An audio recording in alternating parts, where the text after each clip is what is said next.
मनसे कार्यकर्त्यांकडून गुणरत्न सदावर्तेंच्या गाडीवर शाई फेक. जालना शहरातील घटना. राज ठाकरेंवर टीका केल्यानं मनसे कार्यकर्ते आक्रमक. राष्ट्रवादी शरद पवार पक्षाचे प्रवक्ते विकास लवांडे यांच्यावर शाई फेक. कीर्तनकार संग्राम भंडारेसह 10 ते 12 जणांविरोधात पोलिसात गुन्हा दाखल. पिस्तूल दाखवत जीवे मारण्याची धमकी दिल्याचा लवांडे यांचा आरोप.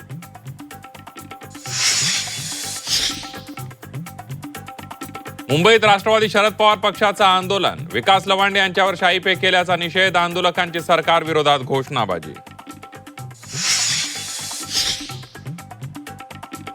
हिंदू धर्माबद्दल अपशब्द खपवून घेणार नाही. नितेश राणेंकडून शाई फेकीचं समर्थन, तर राष्ट्रवादी शरद पवार पक्षाकडून नितेश राणेंच्या राजीनाम्याची मागणी.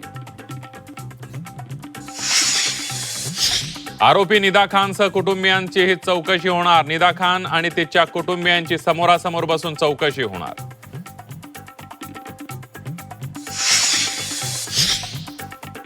नाशिक धर्मांतर प्रकरण निदा खान पुरतं मर्यादित नाही. महाराष्ट्रभर अनेक निदा खान तयार झाले आहेत. मंत्री संजय शिरसाट यांचा खळबळजनक दावा, तर निदा खानशी कनेक्शनवरून MIM वरही गंभीर आरोप. बोंधू अशोक खरातला 14 दिवसांची न्यायालयीन कोठडी. कल्पना खरातला शोधण्यात पोलिसांना अपयश.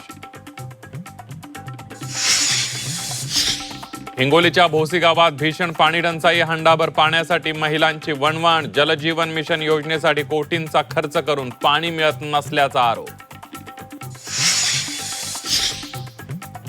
आणि थलपती विजय यांच्या शपथविधीला ब्रेक. AMMK आणि इंडियन युनियन मुस्लिम लीगने पाठिंबा देण्याचं नाकारल्यानं गोंधळ. TVKच्या सत्ता स्थापनेचा पेच वाढला.